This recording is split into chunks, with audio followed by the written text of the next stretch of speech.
بصراحة ضربة معلم. هذه ما نجم يعملها كان راجل، ومش أي راجل زاده، راجل وذكي على الآخر، ذكي برشا زاده. بصراحة حكيمي عمل مركة أحسن هدف في حياته، في مسيرته الكروية والشخصية والكل في حياته.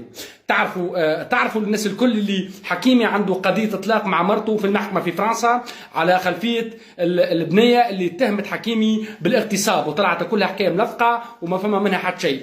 مرت حكيمي مقدمة قضية في إطلاق يعني، وعندهم يعني جلسات في المحكمة. تعرفوا اللي حكيمي تقريبا في الدوري الفرنسي من اللاعبين اللي يخلصوا برشا، يعني يتقاضوا برشا شهريا تقريبا ما يقارب 1 مليون دورو، يعني 1 مليون أورو في الشهر تقريبا هي الأجرة متاع حكيمي في الدوري الفرنسي. وتعرفوا اللي حكيمي يعني في قضيته مع مرته في فرنسا، تعرفوا الزواج يعني في فرنسا والقوانين الفرنسية يعني الاشتراك في الملكية، وتعرفوا شيء هذايا. اليوم في المحكمة في فرنسا فما جلسة بين حكيمي ومرته، ويعني اللي باش تحكم فيها المحكمة المرته اللي هي طالبت يعني بالميراث نتاع حكيمي، يعني بالاقتسام الميراث نتاع حكيمي نص بالنص مع حكيمي. ولكن جاءت المفاجأة، واللي مفاجأة كبيرة وسارة جدا ما ينجم يعملها كان واحد يعني فريمون راجل بأتم معنى الكلمة. حكيمي قبل ما يتزوج بالمرأة هذه كتب أملاكه كلها باسم أغلى مرأة عنده في حياته. المرأة هذه ما تنجم تكون كان أمه، كتب كل أملاكه باسم أمه قبل، باسم أمي أنا، باسم أمه هو قبل ما يتزوج. واليوم في المحكمة جاوا يشوفوا يعني في حكيمي شنو عنده. طلع حكيمي ما عنده حتى حاجة باسمه، ما عندوش ولا اورو واحد باسمه، كل شيء باسم أمه. طلعت مرت حكيمي يعني اللي شوف باش تعرفوا الجواز اللي تعرفوا حاليا جواز الطمع يعني نتاع البنت هذه، ما تقوليش لا تونسيه ولا حتى هذه ما تشرفش لا تونس ولا هي تونسيه. تونسيات ولا بنات بلادي اللي هما بنات الاصل وكذا ما عندناش منها نوع. اقوى ريمونتادا في التاريخ كله. طبعا كلنا عارفين في قانون اوروبا ثروه الرجل تقسم النص للرجل والنص الثاني للانثى، وعلى هيك اغلب المشاهير في اوروبا ما بيتزوجوا، ومنهم كريستيانو رونالدو. وكلنا سمعنا بالفترة الأخيرة إنه زوجة أشرف حكيمي طلبت الطلاق من حكيمي بعد القصة اللي طلعت عليه، وراحت وبدأت إجراءات الطلاق. لكن انصدمت برد المحكمة عليها لما حكوا لها إنه ما في أي شيء مسجل بسجلات البنكية لأشرف حكيمي. أشرف حكيمي عمل عليها ريمونتادا ما صارت بالتاريخ كله، مسجل ثروته كلها باسم الوالدة الله يحفظ له إياها. كم أنت كبير يا فخر المغرب، كل الحول. تعال معايا خليني اقول لك على اقوى اسيست عمله اشرف حكيمي في مسيرته. الصراحه كيفني على الاخر. زوجة اشرف حكيمي سوت معاه مشاكل وطلبت منه الطلاق، وما في دخان بدون نار. الظاهر انه اشرف حكيمي كان عارف هذا الشيء من اول، فقرر يسوي حركه يعني الصراحه ولا اروع. طلبت منه الطلاق، الان هم اتطلقوا. طيب تعال يا حبيبي اشرف، معروف النظام هنا يقول انه 50% بيني وبينك، املاكك تقسمها 50-50.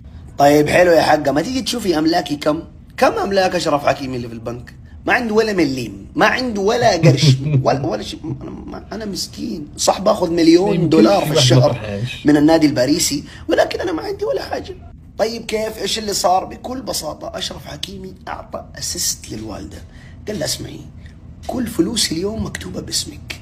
كتب كل حاجه باسم امه، وهي يروح يقول لامه نبغى 50-50. ها مرحبا بكم. بالنسبة لأهم الأخبار التي تصدرت اليوم الصحف الهولندية وأيضا الصحف البلجيكية ليوم الجمعة 14 أبريل، وأهم ما جاء فيها: أشرف حكيمي لاعب المنتخب المغربي وأيضا لاعب فريق باريس أن جيرمان، يعد واحد من أغنى اللاعبين في فرنسا. كان تزوج بالممثلة الإسبانية من أصول تونسية هبة أبوك. قبل مونديال كأس العالم الذي نظم في قطر كانت مشاكل عائلية بين أشرف حكيمي وزوجته، وبعد مونديال كأس العالم ازدادت المشاكل فيما بينهما، والأسباب تعود أن أشرف حكيمي يعطي أهمية كبيرة جدا لأمه، وخاصة بعدما اتجهت عدسات الكاميرا في مونديال قطر إلى أشرف حكيمي بدل من زوجته هبة أبوك، وهنا ازدادت المشاكل بين أشرف وزوجته. زوجته هبة أبوك كانت تنتظر فرصة لكي ترفع دعوى قضائية، دعوة الطلاق، على زوجها أشرف حكيمي وتحصل على نصف الثروة التي يمتلكها، يعني كما حصل مع معظم اللاعبين والممثلين وأيضا رجال الأعمال. لنعطي مثال لكريستيان رونالدو، السبب الذي جعله لا يريد الزواج من صديقته جورجينا رغم أنهم لديهم 3 أطفال هو خوف من أن تطلب الطلاق وتحصل على نصف الثروة التي يمتلكها كريستيان رونالدو. لنعد إلى أشرف حكيمي، منذ شهر ظهرت يعني شابة فرنسية ادعت أن أشرف حكيمي قام باغتصابها، وبسبب هذه الدعوة وجدت زوجة أشرف حكيمي فرصة لكي ترفع دعوة الطلاق بأسباب الخيانة. بالنسبة للفتاة الفرنسية التي رفعت دعوى اغتصاب ضد أشرف حكيمي، المحكمة لم تقم بنصفها، يعني لم تنصفها المحكمة بسبب أنه لا يوجد هناك أدلة كافية في قضيتها.